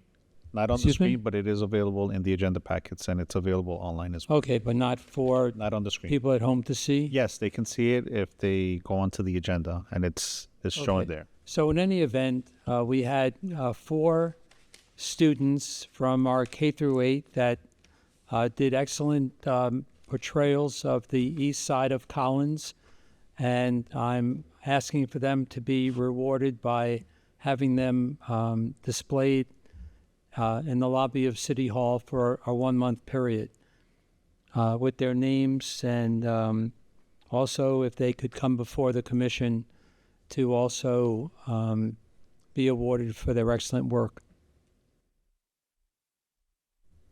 Okay. No, Commissioner. I agree. I'm saying for it. No, I'm for it. Nice art, by the way. I like it. Sure. Yes. Okay. Okay, so possibly we can then start the display next month, and they can be available for next month's commission meeting. I guess it all depends on the school and what information do you need from us, if any? Contact the school and ask them did they want this? Is this something they requested? Yes. Okay, so I just want to confirm, you said the school was agreeable, would provide the easels, and we'll come set them up. and Yes, take them that's down. correct. Yes, they said they had them, and they. I will take care of getting the easels for the presentation. Mayor, yes. we would also need a release from the students and or the school Okay, to display the artwork. sure. Perfect. All right, whatever it is you need, as long as they're amenable to it. And the component of having them come to the commission meeting, I'm assuming you want that for next month to be presented with To have the some sort of students recognition. appear for next month, notify them, and have them appear before the commission, and to, for I guess, July 1st, to start to present the artwork in City Hall, in the City Hall lobby. Well, the display of the artwork, that would be up to the city manager's office, but for purposes of them coming before the commission, that would be for July. For July, yes. So I just actually received their names, so we'll have the school contact them, and they can get in touch with your office, Mauricio. Okay, next item. The next item is also my item. It's regarding porous pavers and stamped concrete. After 2 years of persuasion, but still we cannot require these items to be used in our city. We can only, and Susan had presented this to me, we can only persuade and offer some type of, what was it that you were saying, Susan? We can offer some type of benefit The best, we cannot require it. The best we could do is try to incentivize it. incentivize, yes. But we cannot require it. In one manner or another for now homeowners, if they were to redo their driveway, to use porous materials in order to alleviate some of the runoff into our streets and sewer system. Another idea I had was that we could give people the incentive to add 1 or 2 additional layers of sod to their lawns, which would act as a sponge. I know I've done that on my lawn, and it's made quite a difference as far as absorption of rainwater. And where I used to have a puddle in front of my driveway, that no longer occurs even in the heaviest rainstorm. Just as an FYI, to do any of this, the research or anything, to get staff to do that, we would need some direction that it's the consensus of this commission to Okay, so consider any of these. can you clarify just a little bit more what that entails and what that means? Well, staff would have to go back and research and see the value in doing so, get some best practices from other agencies, and draft an ordinance for your consideration. Do you recommend doing that? Is there a recommendation from the city manager's office to do that? Well, if I can say, Wait, just answer that. Then if I can just add, one second. Let the city manager answer that. well, we've now Sorry. the elevation on new construction has been raised, so that gives more height, and the more that allows for more absorption of water to down to the natural water level. Okay. It's not a Florida Building Code requirement, so it's really subject to the will of the commission. It would be an additional requirement for the residents and cost. Actually, just a caveat, it can't be a requirement because of SB 180. It would have to be solely voluntary. But looking SB 180 into, won't allow you to amend your... Right.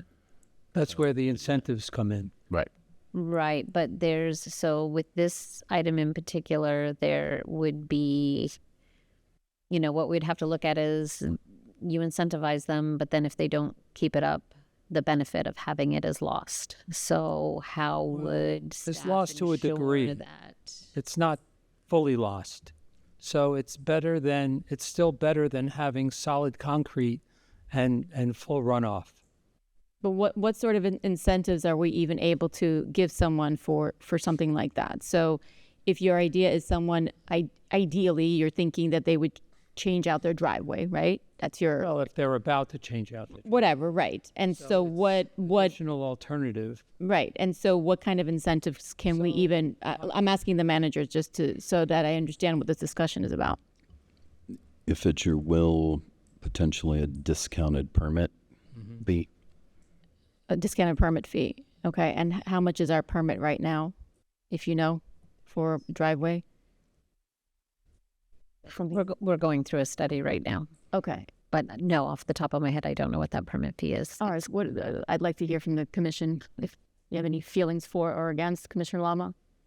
I mean, if there's a benefit to avoiding runoff and we can help mitigate some of the flooding, I'm for it. I would like to hear, something from an engineer, see if there's a benefit to having porous concrete. And yeah, I would like to, investigate it further if there is a benefit. Well, I'd like to say that just so you know, there are many states that actually use porous materials on a regular basis. We just happen not to be one of them yet. Commissioner Stevenson, Yeah, I'm for it. Yeah. you're for doing the study? Sure, yeah, for doing whatever. Yeah, I'd like to investigate it further. So you want staff to look into it, Vice Mayor?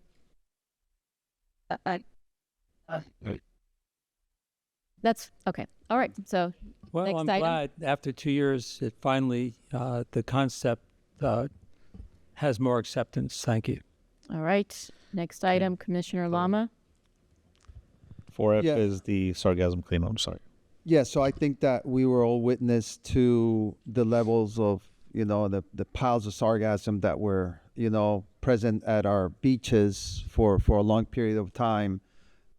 Yesterday, when I went to the beach, I kind of took a peek there, and it was a lot better. It's gotten a lot better. But I just wanted to understand, what role do we play? I know that it is a county responsibility, and they do subcontract, the cleanup, or if you want to call it cleanup of sargassum to a company.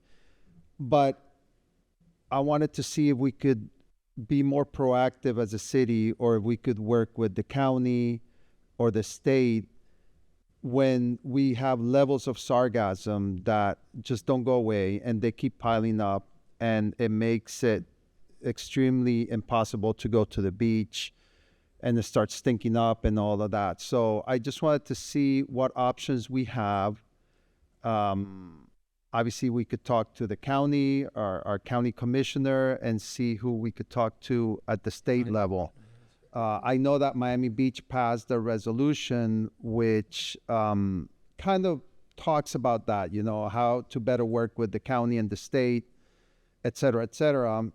So I just wanted to see, from staff, can we look at some options to just improve the situation? So before we just get into the discussion, I'd like to hear from the deputy manager or the manager, what is the current process? Because obviously this is not only us. I've seen videos where actually a lot worse than us. So Yeah. started feeling lucky. But deputy manager, what is the current process? So the current process is, as Commissioner Lama stated, is the state owns the beach, the county has the management agreement, and they maintain the beach. The private property owners supplement that by contracting with Beach Raker directly themselves. It requires a special permit from the state to be able to do anything with the sand. Permit that we do not have, nor do we have the staff or the equipment to manage that ourselves. So if we were to take any additional action, it would have to be us contracting through like a beach raker directly ourselves. And that's because of the sea life that's in Correct. seaweed. It's an environmental permit that we It's don't. an environmental permit. And so do they actually they rake the sand? They don't go out into the ocean and collect it. They do not. Right. So it's whatever it collects on the beach. So as it's coming out from wherever in the ocean, it keeps coming, and they are collecting just what's on the beach. Correct. They really don't. They don't Not collect collect it. I mean, they bury it. They bury it. yes. I forgot the word for it. They turn it, churn it, over. whatever. Okay, Commissioner Joseph. So I was alerted last week by one particular building, and I contacted Mickey Steinberg's office, and she said yes, she has to. The county is supposed to be raking the beach every day, and she lit a fire under them, and I heard that the beach was raked and the particular building was happy, and I believe they worked all the way down the beach. Okay. So, Commissioner Lama, what part of this did you want to discuss us potentially? So I wanted to see, well, I don't know if getting a permit, because it is very costly from what I understand. You have to haul away the sargassum. You need to have a place where you could just keep it there for a few days before it kind of dries and shrinks up, and then you have to take it to another place. So my idea Be involved is in not to, but hold on. My idea is to see what options there are, start researching, and maybe talking to other coastal municipalities, neighboring municipalities, about putting together some sort of, program with them where we work with the state and the county and, just see how we could better manage it, or the county can better manage it. So is that would Because that be a new at some point, program for our budget? Would that be a new program? no, I'm talking about having the county and the state do it for us.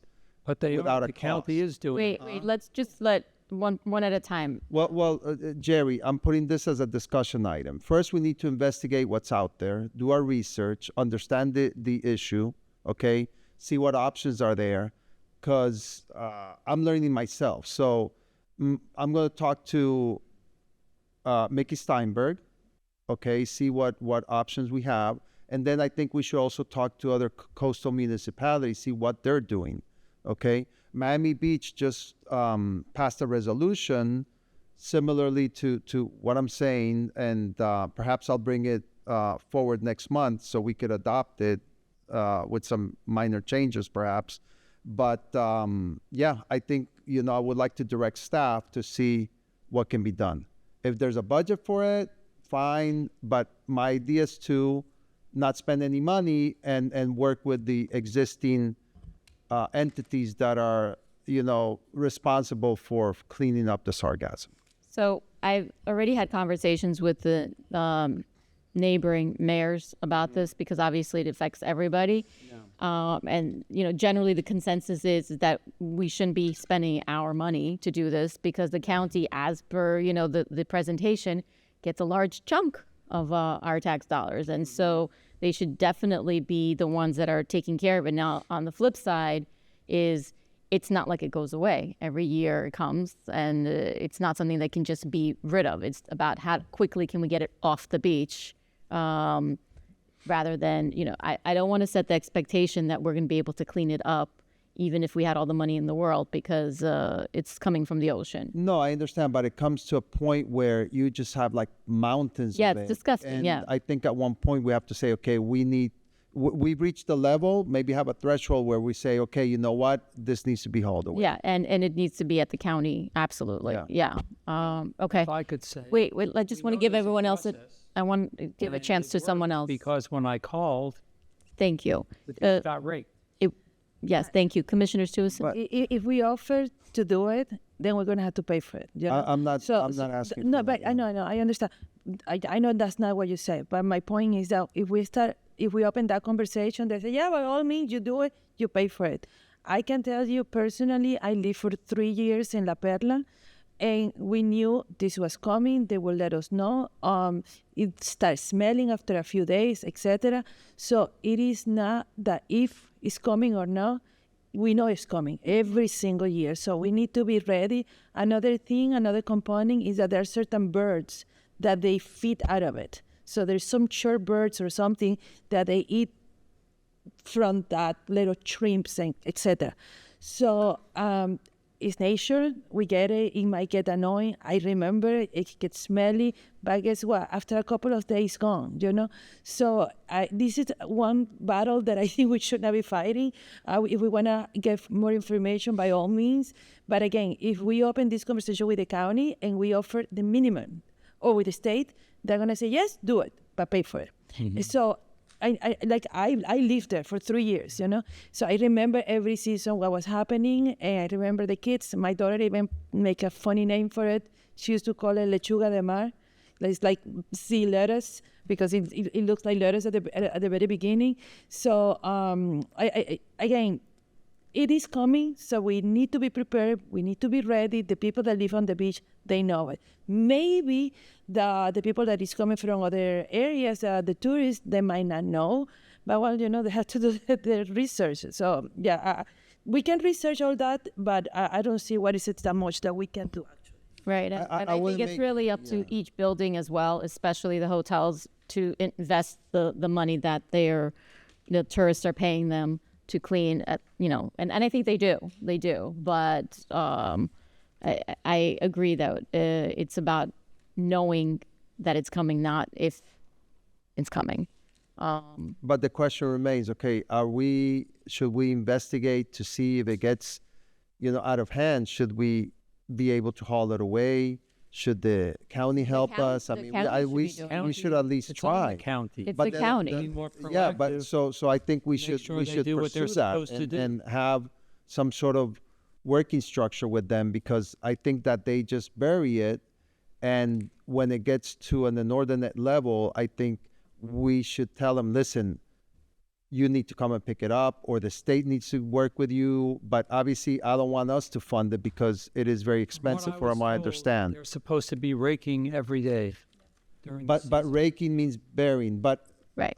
I mean, I don't know if you were at the beach. I mean, that sargassum was there for quite a while, and that at Well, like because very we high need to be levels. on them and be proactive to make sure they're doing their job, but not to pay So that's for it. why we It's should have some already- sort of maybe It's already have a funded. plan in The county- place. It's the county's responsibility. We just have to be on them, and we haven't been. So if that's a solution, that's a solution. But we should have is a like talk to them and then have a working plan with them, the state, whomever. So Okay.